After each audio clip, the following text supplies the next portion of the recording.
And at this time, we will open the Committee on Economic Development and Planning. We have one item on our agenda tonight. It is the annual report to the County Legislature by the Schenectady County Metroplex Development Authority, and will be delivered tonight by the Development Authority Chair, Ray Gillen. We want to welcome Karen C.W., who's also on the Metroplex Board.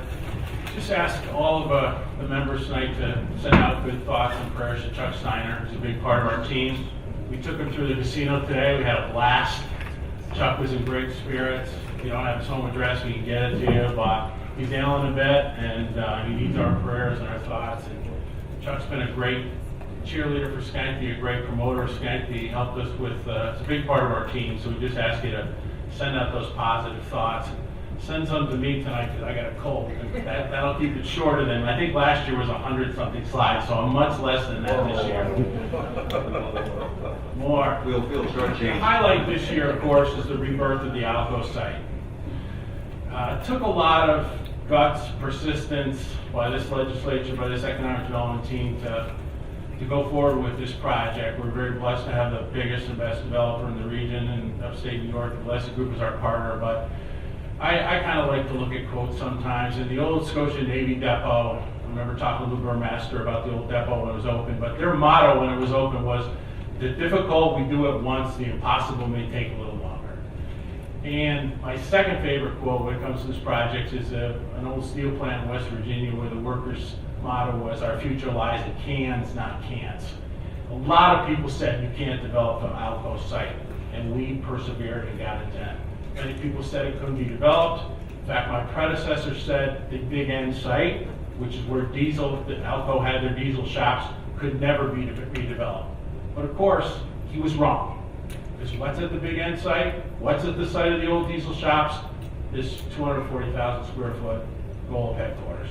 We successfully redeveloped that part of the old Alco plant. But still we had doubters.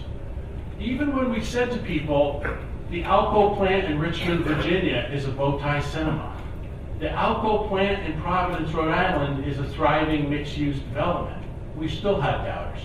We had people on various radio shows saying it could never be redeveloped. And of course, the vision for the site until this economic development team came into place back in '04, the lead ideas for Alco was use it for construction debris, the C&D dump, as they call it, construction demolition debris, or tire recycling. I believe there was also a proposal one time to use it for medical waste. But that was the vision of the Alco site, and it was the wrong vision for a couple of reasons. Two main reasons. One, for those of us who are actually from Schenectady versus the previous economic development director who is from a Midwestern state, that the Alco legacy and history is critical. It's precious to us. And of course, the other part of the equation is that 1.5 miles of waterfront. So our plan from day one was to fix Alco. And why do we need to fix Alco? Because a generation saw a decline at the site. A generation saw 1 million square feet of decline at a key gateway to our community. And this didn't just hurt the city. I've talked to Supervisor Ketzley about this and the town board in Glenville. This had a negative impact on Glenville. This had a negative impact on Supervisor Landry and what he's doing in this unit. This had a negative impact on the city. It was a major site, 60 plus acres on the water, that was a drag on development countywide. And we worked on this very, very hard. We landed in 2009 a Restore New York grant for $4 million. And I'm very proud of our work here, so I want to do a little commercial here. This economic development team has now landed over $100 million in grant money for this county, for projects in this county since we started. So these are two big ones here, big powerhouse grants. 2010, we completed the environmental impact statement. 2010, we got asbestos remediation and demolition work underway. A key part of the slide was the site was sold, and the Blessed Group bought the site, and we're going to reflect on this tomorrow. They closed on the property on April 1st, 2010, April Fool's Day, but it turned out really well. Then we landed a regional council grant for $5 million in 2013, completed the supplemental environmental impact statement in 2014, and of course, with the unanimous support of this legislature, we were awarded the casino license at the end of 2014. This was a very important environmental cleanup, good for the environment, good for the watershed. This is in one of the aquifer protection zones, not zone 1, but it is a part of the aquifer overlay district. As you see the numbers there, soil, diesel fuel, concrete, contaminated groundwater removed from the site as part of the brownfield program and successfully remediated. What did the site pay in taxes before we got involved? That's an easy question. The site was sold in a tax lien case, and because the site paid zippo, donut baby, as they say, it's zippo. And now we have the casino payments that are estimated at $4 million a year, both the city and the county, the property tax, the bed tax, the sales tax, and the mortgage recording tax. None of which we exempted as part of, we're the only casino in New York State not to provide any incentives. We had a reporter from Gannett, the newspapers call us, and he called me 5 or 6 times. He kept asking me the same question, are you sure you didn't give him any incentives? And we said, no, we did not. But that was part of our plan, that was part of our pitch. So this site is going to generate a significant amount of new tax revenue, where in the past it produced 0. Jobs before, 50. Jobs now, 1,000 plus. We could easily see 2,000 jobs out there given this office space, the other activity, the tenants moving in, and this next number is very current and very compelling. I think, at least, I hope you find it compelling too. This site has generated 1,260,251 construction labor hours and counting. That is a current number as of last Friday. So those are good paying construction jobs that have benefited our community and the region. So again, we're already at 1,000 jobs plus, and we're over 1 million hours of construction. What does the site entail? 2 hotels, the casino and resort, the Harbor Center office, the apartments and retail, the townhomes, the marina, and we'll talk more about it in a minute, the Alco Heritage Trail by Kite Trail. Our goal is to have people work, live, play, and enjoy our new Schenectady waterfront. An update on the Alco Heritage Trail that this legislature was really the driving force behind. This is a picture that shows the trail. It'll go from the Front Street neighborhood all the way to up Maxon Road, where it connects to the existing trail in blue. The loop there along the waterfront is where the marina is. And we're happy to report, we'll have an action on this for you to consider later tonight, that the contract has been awarded. I want to thank the manager and purchasing staff and Steve Feeney from planning for all their help. We have awarded the construction contract, and that project will get underway as soon as the weather clears this spring. And we have the Alco Heritage signs under development. A sneak peek at those signs. When they drove the Golden Spike at Promontory Point, Utah, the first train across the track was the Jupiter-built Schenectady by Alco. Casey Jones, everybody remembers the legend of Casey Jones. He died with his hand on the throttle. He was driving an Alco locomotive. He died in a crash, but the Alco locomotive was repaired and ran another 35 years. And of course, the big boy, the biggest locomotive ever built, and Alco's hugely significant role during World War II. Huge. So these are just 4 of the Heritage Trail markers that we're going to be talking about and showing people as they progress along the Alco Trail and enjoy our new Schenectady waterfront. So what have we done? We've created 1,000,004 square feet of progress while preserving the Alco history and heritage. We've cleaned up the site thoroughly and completely, and we have more tenants and more jobs headed to the site. You'll be seeing a steady stream of announcements. We had 3 in the last week of companies, more jobs, more tenants, more leases being signed at the old Alco site. We still have issues though. We still have lingering problems from that gentleman who referred to earlier, is that a portion of the site, a big portion of the site that runs along Erie Boulevard, is tied up in a lease that is a $0 lease, pays no taxes for the next 10 years, and at that point we'll try to get some taxes on the site. But this is a 4-acre site in red, right along Erie Boulevard.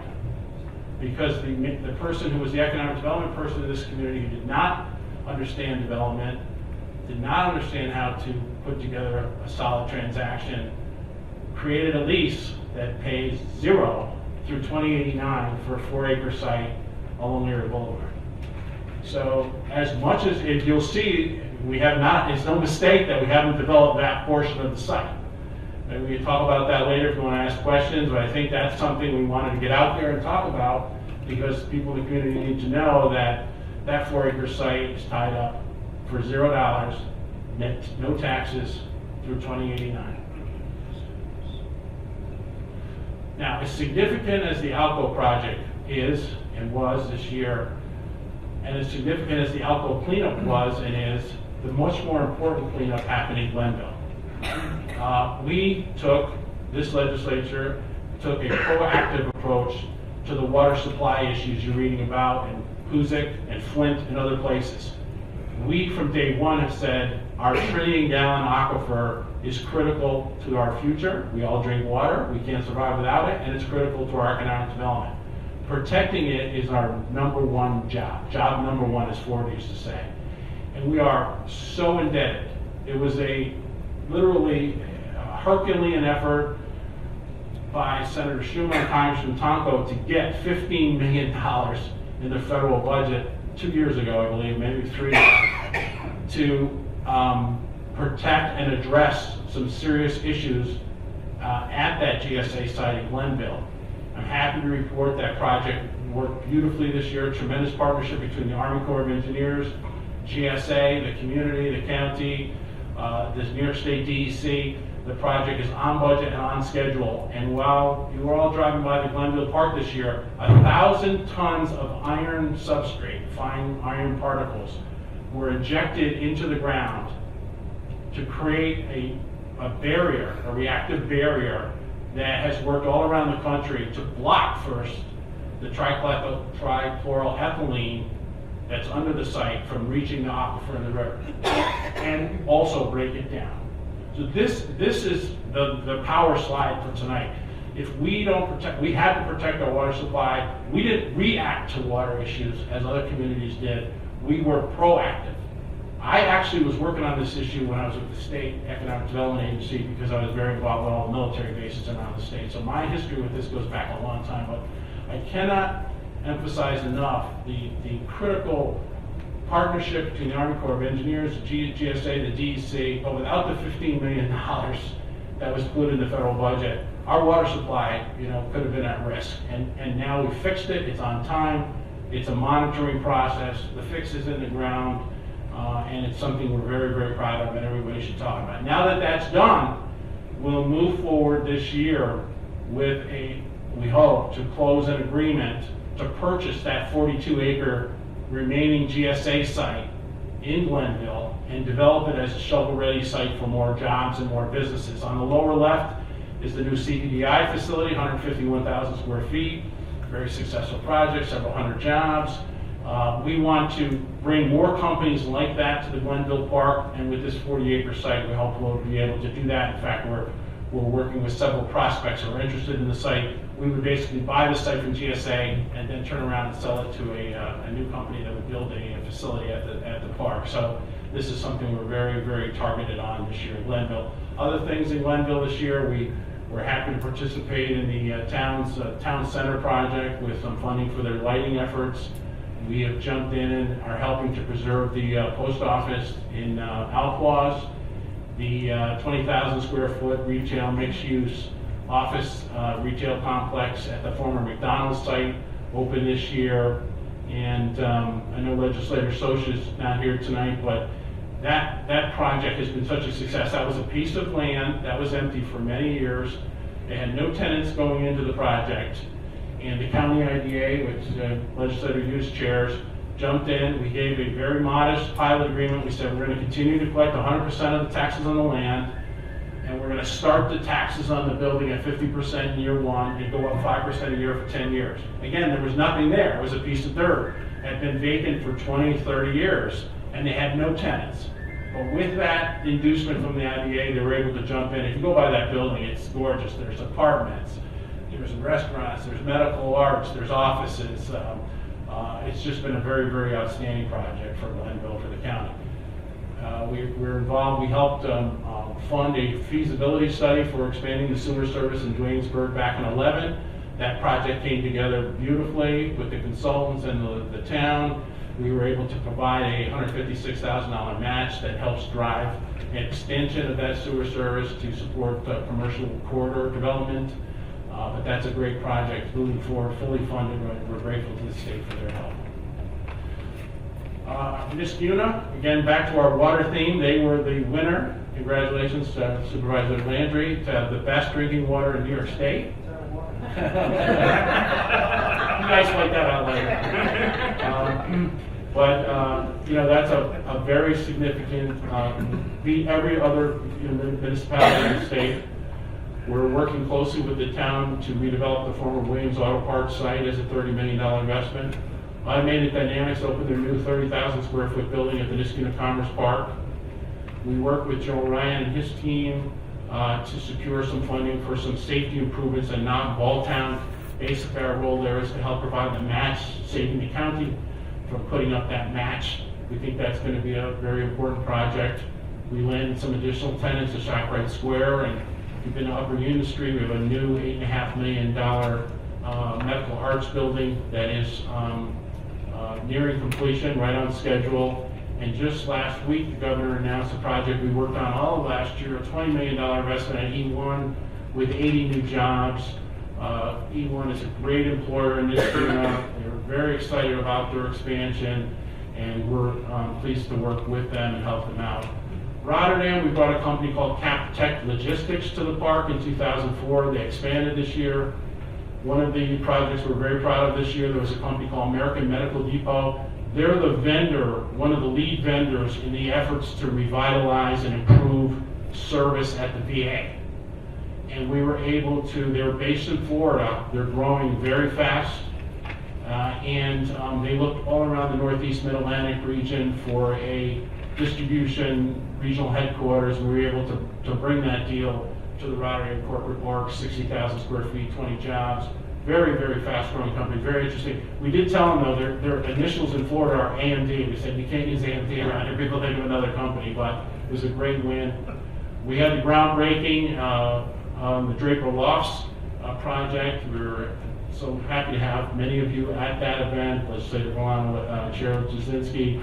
It was just a great community outpouring. And again, we had the demolition and groundbreaking ceremony for the $28 million residences at Vista Square at the former Curry Road Shopping Center. While we're at it, we're very, very proud of our record in successfully redeveloping empty plazas that were in our county. Capitol Plaza in Rotterdam, fully redeveloped. St. James Square from empty to basically almost 100% capacity. The former Kmart Plaza in Glenville, now home to a Target and many other retailers. The Big End Plaza we talked about, home to the Gold headquarters, and just announced a few weeks ago, we've been working on it for about a year, the redevelopment plan to revitalize and enhance the Crosstown Plaza, which is a new $13 million investment. We don't want to talk about it a lot tonight. There's been some talk about this, but we're working very hard on some office tenants at the Viewport Rotterdam, and we hope to be making some official announcements on that if and when we get to a lease signing. But it's something that we have had tremendous support from Chair Jasinski, the Rotterdam folks, the town of Rotterdam, and the mall owners. They are just terrific. They're hitting it out of the park with the aquarium. And then another part of our redevelopment plan there is to bring some office tenants to the site. In Schenectady, the lead story other than Alco was we won the RFP. Bechtel was looking for more space, 73,000 square feet. CB Richard Ellis did a update on real estate. It was basically the biggest deal in the Capital District last year, 73,000 square feet for office. $6 million investment. Bechtel's moving 350 people into what used to be, if you're an old timer like me, the old Two Guys building downtown. The construction is underway. They'll move in later this year. We'll do welcome kits for them like we've done for other major employers. And of course, the Clarkson Grad School opened this year at the site of the old, the former Union Graduate College, and they are doing great things for us. General Electric, early in the year, announced a $45 million investment in the downtown campus, and then late in the year, that announced an additional $26 million investment. Of course, this is home to GE Power, GE's biggest business, and we work very, very closely with GE to continue to have them invest and create jobs and economic activity at their downtown campus. Other developments downtown, we met with them today. A really, really exciting company, Beekman 1802, moved their corporate headquarters to downtown. We landed a couple of small companies at the Biz Lab, one called Dumbstruck, another called SQ. You all know that this legislature is supporting the ability of Biz Lab to expand, the New York Biz Lab to expand by relocating DMV to a bigger and better location with parking, but that allows the Biz Lab to expand on Lower State Street. And these shared workspaces like the Biz Lab and the Electric City Innovation Center are very important. No cool downtown exists now that doesn't have these. I mean, you need to have a place where a person who's a sole entrepreneur can go work and mingle with and share ideas with other entrepreneurs. So we have two of them in downtown, and we're supporting both of them. Major story, didn't really get a lot of attention. One of the hottest tech firms in the region moved to downtown Schenectady this year. They're called ICPD. They're in the pharma space. They've been involved in a major way with 9 of the last 10 antibiotic drugs that have been introduced in this country. They took 16,000 square feet of office and lab space on the first floor of this new building we built next to Villa Italia, which is an $8 million project that opened this year. And again, this real estate study that just got released last week didn't get a lot of attention, but Saratoga has the lowest office vacancy rate in the region at 1.7%. Schenectady had the second lowest at 3%. Troy was double that, and Albany was 21%. Why is this important? You have a low office vacancy rate, you have demand, which we have. It means you're going to have more office buildings built and more office activity in our downtown. So that's a very, very positive figure that we're proud of. The Foster building is done, the building to the right. And this year, it's underway now. We'll do phase 2 of this project, and one of the most exciting parts is the Schenectady Railway, the restoration of the facade of the old Schenectady Railway Station, which is the building to the left. It's going to be magnificent, really going to create a tremendous new facade, a new feature to downtown. We're very grateful to the developers doing this. Also, we announced and we secured funding from the state to help redevelop the old Annie Schaefer Senior Center. This is a $6 million project investment. It's a critical building right across from Clarkson and Bechtel. And we were able to win a Restore New York grant, not only for this project, but also other projects on Albany Street, Eastern Avenue, State Street. In fact, we're hoping to make a big impact this year using those Restore New York funds in partnership with the Land Bank and Legislator Russo to really drive development in some of these key corridors that feed into downtown. So we're very proud of that grant win to land that $1 million from Restore New York. We work closely with the city to help them sell some property, the former Union Inn, the former incinerator site on Maxon Road, the former Costello's, the Peach Street site, the Duane Avenue site. What's our role? We're paying for and we're taking the risk doing the environmental due diligence. And then the city, when they sell the site, pays us back. And it makes so much sense. And we're getting some of these properties back on the tax rolls. In fact, the sale of some of the surplus lots that the city owned to the Live in Schenectady group, and you see those townhomes that are going to be built this year on the right, actually helped reduce city taxes by 0.5% last year. So we think this is significant enough to share with you. We also received a $2.3 million grant to fix 9 buildings in the core area on Lower State Street and Mill Lane, and we're calling it the Mill Artisan District. The private investment in this project is over $10 million. It's going to promote local crafts, artisans, locally made projects, and it ties in beautifully to the new Gateway Plaza and to the redevelopment of the former YMCA and the redevelopment of 3 State Street. And of course, it ties into, and we're very grateful to the governor and to the state DOT for fixing that 890 loop downtown, replacing what we locals call the circle of death to a much better connection for 890, linking it to downtown GE. SCC. This is a rendering of the Mill Arts District. Basically, 9 buildings that are just vacant and horrible condition now will get redeveloped this year and really anchor the new Gateway Plaza and really provide a nice entranceway to downtown. We also picked up 35 new jobs at the Office of Children and Family Services. They went into the lottery building. The lottery building is now full, 100% occupied. And workers' comp, which replaced DOT, although most people still call it the DOT building, across from the bow tie. They are over 400 employees. And we've, at their request, we've done some great improvements to the garage this year, more lighting, better handicap accessibility, and we think we do a pretty good job with the parking garage and the parking lots, and want to thank our Metroplex staff who do a great job with that. The train station is moving ahead. There's been some negative comments lately on the progress of this project. It's moving ahead. I'll give you an update. If you go by there now, there's work underway. We had some people say in recent weeks that the project had come to a standstill. Nothing could be further from the truth. The platform and track work is underway. The governor has committed $15 million to make sure the station gets built. That's one of his top priorities in the budget.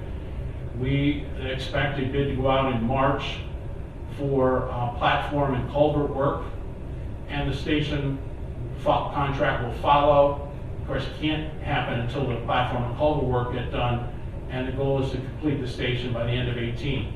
Some point about this, the station itself is not hard to build. We can build a station in 3 months, 6 months. The thing that's costly here, and the thing that's taking time, is the viaduct that supports the rail, the trestle, whatever you want to call it. It's 100 years old. It's original equipment. So that is where the cost is. We've had people submit alternate sites for the station itself. The station is not the issue. Amtrak is not going to lease space in another building downtown. They don't lease space from developers. The issue is fixing the viaduct. And that platform work and viaduct work is underway now. The second track is underway. And we've had problems. This has been a very tough project because you're dealing with infrastructure that's 100 years old. But again, we're so grateful to the governor for moving ahead and making that a priority this year. This summer, we redid the paving on the Proctor's block and upgraded all the crossings. We are repairing the way station, if you go by there now. We finished the environmental cleanup at Van Geisling. And we hope the city gets this building back this year. The city's in court right now, and we're expecting a decision on this year. This was a group that took 2 buildings from the city with the promise that they would pay full taxes on one and restore them both. They did not pay any taxes, and they have not restored the buildings. So if people don't meet their requirements, we're going after them and saying, you've got to fix that. The city will hopefully get this building back. There are a number of people interested in this building. The city will put it out for bid. They'll list it with a broker and hopefully realize a nice gain from that. And again, the more property they sell, the more they're able to provide tax relief and put properties that are not on the tax rolls on the tax rolls. We're very excited to see it's underway, a $3.2 million renovation of the former DSS building. This building will pay taxes for the first time, I believe, since 1872. It was a school for many years. Then it housed some agencies during World War II, and then the county had it for many, many years as the DSS offices. And we're very pleased to be moving ahead with this. We got some great support from Legislator Russo and the land bank that helped make this project possible. It's a tough building.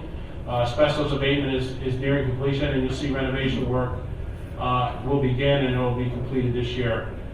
Also, another historic renovation that we did at 845 Broadway was a $20 million project, won the New York State Excellence in Preservation Award, so we're very excited about that.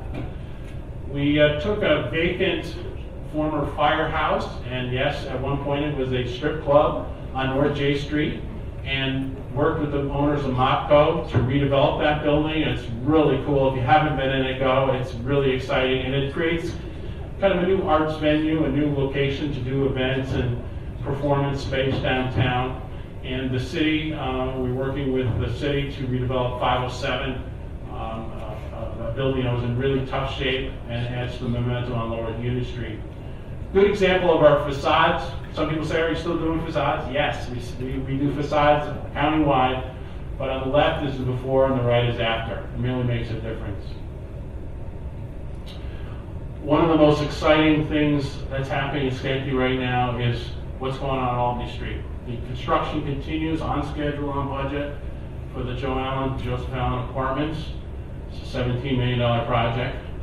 This year, we were able to announce a $10 million renovation and upgrade to Summit Towers. And that building will pay taxes now for the first time ever. And this is something that this legislature worked on in partnership with our state legislators. I dragged you all to meeting after meeting on this. It took up a lot of everyone's time, but we were able to win a huge allocation from the state that made the Hillside View project a reality. We're going to have a groundbreaking on that in the next week or two. It's just a $19.4 million renovation. It's 3 demolitions of tired buildings, 3 new buildings getting built, 3 two-family homes getting renovated, and 2 former schools on Craig Street and Albany Street getting gut renovated, historic schools. So this, and when you add it all together, the Joe Allen Apartments, the Summit Towers, the Hillside View, you have $50 million in new investment happening on the Albany Street corridor, and that's something we worked really hard. We were very focused. I want to thank Sharon Jordan on our board, the folks from Community Builders, all of you on the list. I mean, we really went to Albany and said, this is a must. We have to win this Hillside View project. These are very competitive awards, and we were able to win it. Again, if you drive up Eastern Avenue, we really enjoy our partnership with Legislator Russo and the Land Bank. We have redevelopment happening at former St. Mary's Church, former Copper Keg, Tribute Park, combination of facade improvements, demolitions, side lots, renovations. The Land Bank is also very active on Cary Street, the north side, Eastern Avenue, 100+ demolitions. And we're waiting right now on some word of additional land bank funding. The decisions haven't been announced or made yet, but we're on pins and needles hoping that the land bank is able to secure some additional funding, and Metroplex is providing staff support and coordination and really enjoys our partnership with the land bank, which is really starting to make a major difference in our neighborhoods, and we're very proud of that team effort. This project is starting to get a lot of attention now that the casino is opening. The last phase of Erie Boulevard is funded with the great cooperation of the city and some federal grants that the city engineer was able to win. This goes from Union Street to the roundabout, and it includes new paving, new sidewalks, new lights, new trees, new medians. We had a public meeting on it last week, went very well. One of the things we're planning to do, this is Chris Wallen, city engineer's idea. This is not our bridge in Schenectady, but that large bridge that is near the train station. The idea is to light that up, and we have funding in the project to do that. So we want to light up that bridge as we've lit up some of the other rail crossings downtown. If you notice now, we put lighting underneath. We've cleaned up the sidewalks, things like that. So that's something that'll happen this summer, and it's a very, very important project. Sometimes we hear at these meetings criticisms of the IDA. The source is the controller, and he puts out a report every year. There's 55 counties that have an IDA. We had the lowest administrative costs in the state. We ranked 12th among the upstate IDAs for positive job growth. And the jobs that we're creating are at a cost of $492 a job. And I want to thank Legislator Hughes and many of you that are involved in county IDA. And we hear at the rail and other comments, and this is my one opportunity a year to maybe respond, but go to the video, go to the reports. The reports are there. This is what they say about the county IDA. The city IDA, again, low administrative costs, ranked 4 among upstate city and town IDAs for net job change. And again, 16 for cost per job. These are the city IDA numbers. And again, the reason the cost per job is a little higher there is we're doing some of the residential projects. because we had to rebuild the residential base downtown that didn't exist before. But again, the scores are very, very good. The business center is 100% occupied. Thank Scott Seatek from our staff and the manager and the county staff who work together to keep that occupied and keep that as the cash flow from the tenants, I believe, is close to the occupancy cost for the county, or that's a fair statement. Good. That was the goal. And so the business center is budget neutral and successful up on Albany Street. And we put out our pilot report a couple weeks ago, 15.84 million in revenues generated by our projects. We have 60 pilots. 53 of them paid nothing or very little before we got involved. They were empty lots, empty buildings, government-owned buildings. And so we took something and made it into a project that's creating now 15.84 million in revenues for the community. We still have, and I'm not trying to beat a dead horse, but you need to know this, and this is something the county's been dealing with right now. Chris and Frank Solomon are dealing with right now. A pilot that was done in Rotterdam that dates back to the previous regime and was not well done. Here, let me just cover this with you quickly. There was a building built in Rotterdam.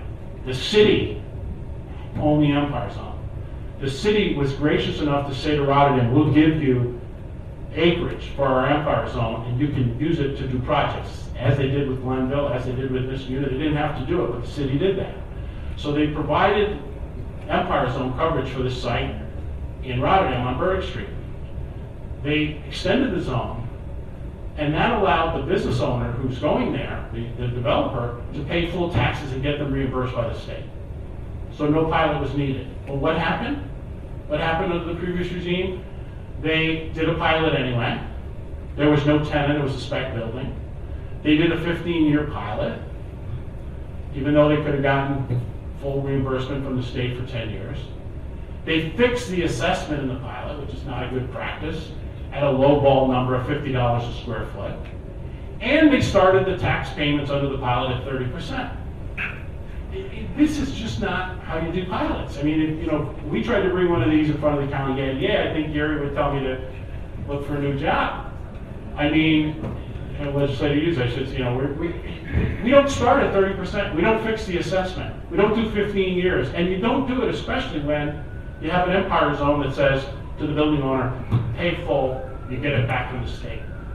We're still addressing these problems all these years later, including the one I talked about at the Outpost site, and we're getting rid of them, we're getting them off our books. But this is tying up Frank and Chris's time as we speak, and they're doing a great job handling it. Should have paid full taxes, paid a fraction, and that has an impact. That's the town, that's the school kids, that's the county.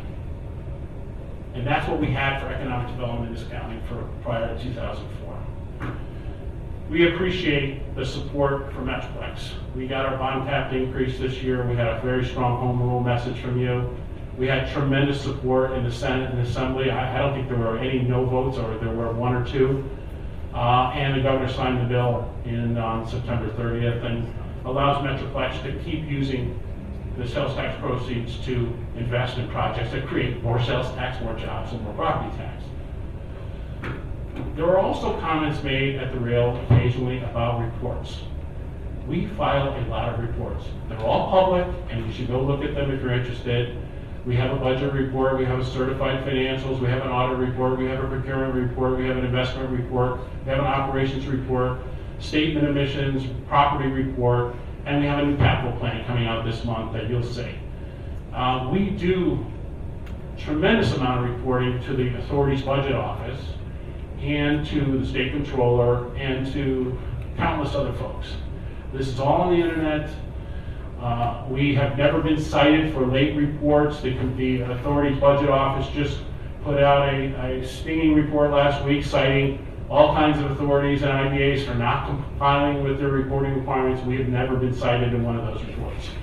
So again, it's my chance to speak to this issue. I'm happy to discuss it with any legislators. And the other issue that comes up occasionally is that we present this report out in the towns. this was the old Metroplex model, that the chair would go out once a year to the various towns and talk about what they're doing. That's not what we do. We're out in the communities, in the towns, and in the city every week doing projects. We're in front of the zoning board, we're in front of the, the planning commissions. So we're very active as part of our unified economic development team. So there's hardly a week goes by that we're not out in front of one of these community organization, town board, meeting with the town supervisors, ask any of them. And we're happy to take their report, and we post it on our internet, and it's available for everyone to see, and we're happy to give those reports to the city, to the county, to the towns, whoever will listen. Wrapping up, sigh of relief from everyone. This past year, we brought $251 million in new investment to the county and created over 500 jobs. And with that, I'm happy to take any questions or comments.